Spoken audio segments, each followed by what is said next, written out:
Welcome back to the channel. I am sitting inside today because it is still really cold. Tons of snow on the ground still. So I'm bringing it inside today. We're going to talk a little bit more on the e-scouting side of breaking down hunting properties, looking at the surroundings, and being able to break out the features of the property so you can get a head start on areas you want to focus in on for access, hunting strategy, where you want to put food. Do you want to add in water sources? Do you need to add in water sources? What does the cover look like on the property already? Just some basic overview things I do when I'm looking at properties from above.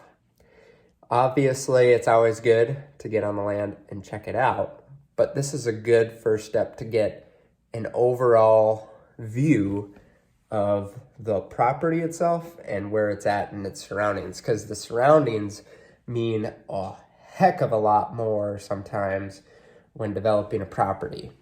So you want to look at kind of your macro, micro together, and this is the place to start. Stay tuned, follow along, subscribe so you can learn more about how I break down properties, how I make them better, how we sell and buy real estate, and much, much more. So let's go.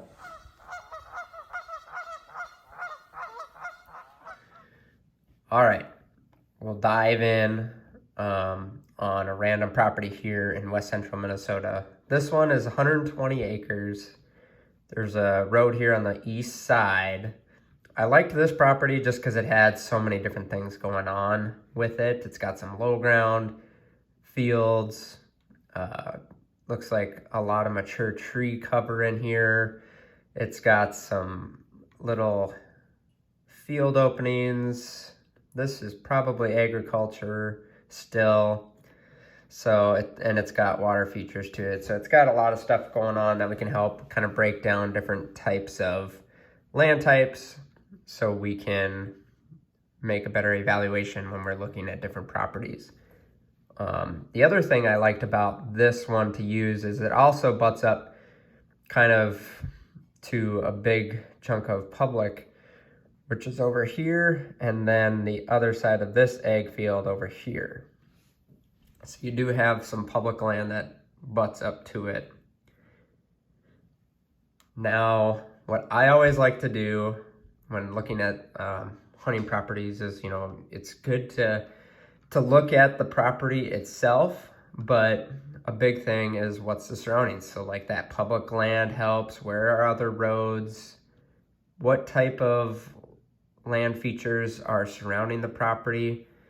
You can see just as I zoom out a little bit here, a lot of the little lakes kind of breaking up the terrain, a lot of hills. You also have these big blocks of timber kind of north and south and different places around this particular parcel. So, and then there's also a lot of agriculture around and pasture ground. So I like this one for many reasons in terms of like making an impact on your property. But now as we zoom back down is, what are the features of this particular property? And then we can kind of feed it into the surrounding area and how that plays a part in this, in where deer are going to utilize. So coming in, I always just kind of break up the property in different land types. Really easy. I'm using onX, but I like to go through and give myself known data. So I can come in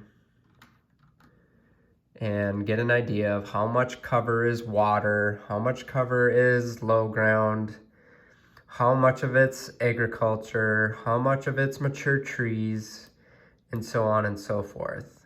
This will help break down the property in consumable bites, and it's a good way to do that as well when you're looking at putting a value to a piece of ground if you're looking to buy, or even when I'm looking to sell a property and helping somebody put a value to their land, I always break it down by the land types. And that helps give facts to what that property is made up of and how they play together to give it a land value. So I'm gonna come in and just show some examples of what I usually do. I'm coming through and just mapping out one here, the areas that are water.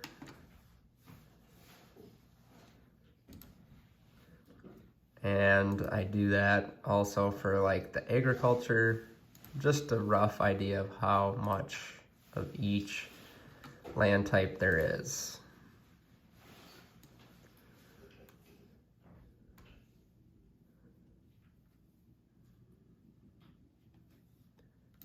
So I would do that for the rest of the property just to get a breakdown of what the property is made up of. And this one you can probably say is like 20% ag, 30-40% mature tree cover. You probably have another 20%, 30% of low ground, and then the remaining, water and different types of like old field openings left over. So fast forwarding through some of the breakdown of this property is where I've kind of mapped out roughly where these different land types are, like this agriculture. Mapped out this low land areas in the purple. And what I'm assuming is potentially like open water areas or ponds in the blue. And then also in the green here is what I've got for tree cover. So now I'm starting to have broken down the property to understand kind of what it's made up of.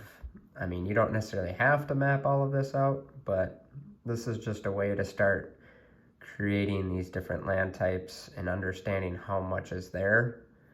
One, you can put potentially values to this. Two, now you can start looking at the ratios of the habitat on your property to start making decisions on, do you need to add in more water? Do you need to take back some of this agriculture and put into more late winter food plots? And do you need to improve some of this low ground and tree covered areas, and maybe even these field openings for better bedding and ways the deer and wildlife can get away on your property and feel comfortable? And another thing what this does, breaking it out, is now you can start seeing all of the edge features to the property. Deer are creatures of edge, and this is a really good way to start understanding where deer movements might happen on the property. And then you can also use the terrain on the land as well to start dictating how that can play in as well for deer movement. So this is just a basic overview to start on breaking down a property to the basics and understanding what's surrounding that area. These big blocks of timber, a lot of hills and sloughs. Then you have this public area to the east of this road, which also could play some advantages to hunting this property, where now your property's a place that's a safe area for deer, and then you can see how those travel corridors intersect from public into the specific properties. So that's where we're going to leave it today. This is just the first step in kind of breaking down a property, but this is a good way to get a good feel for where you're at. In the next couple videos, we'll talk about how you can utilize this information in putting together a plan on your property, or maybe a property that you're interested in purchasing. Thanks for watching. We'll have more content going into how to break down your properties and putting plans together for hunting land. Follow along.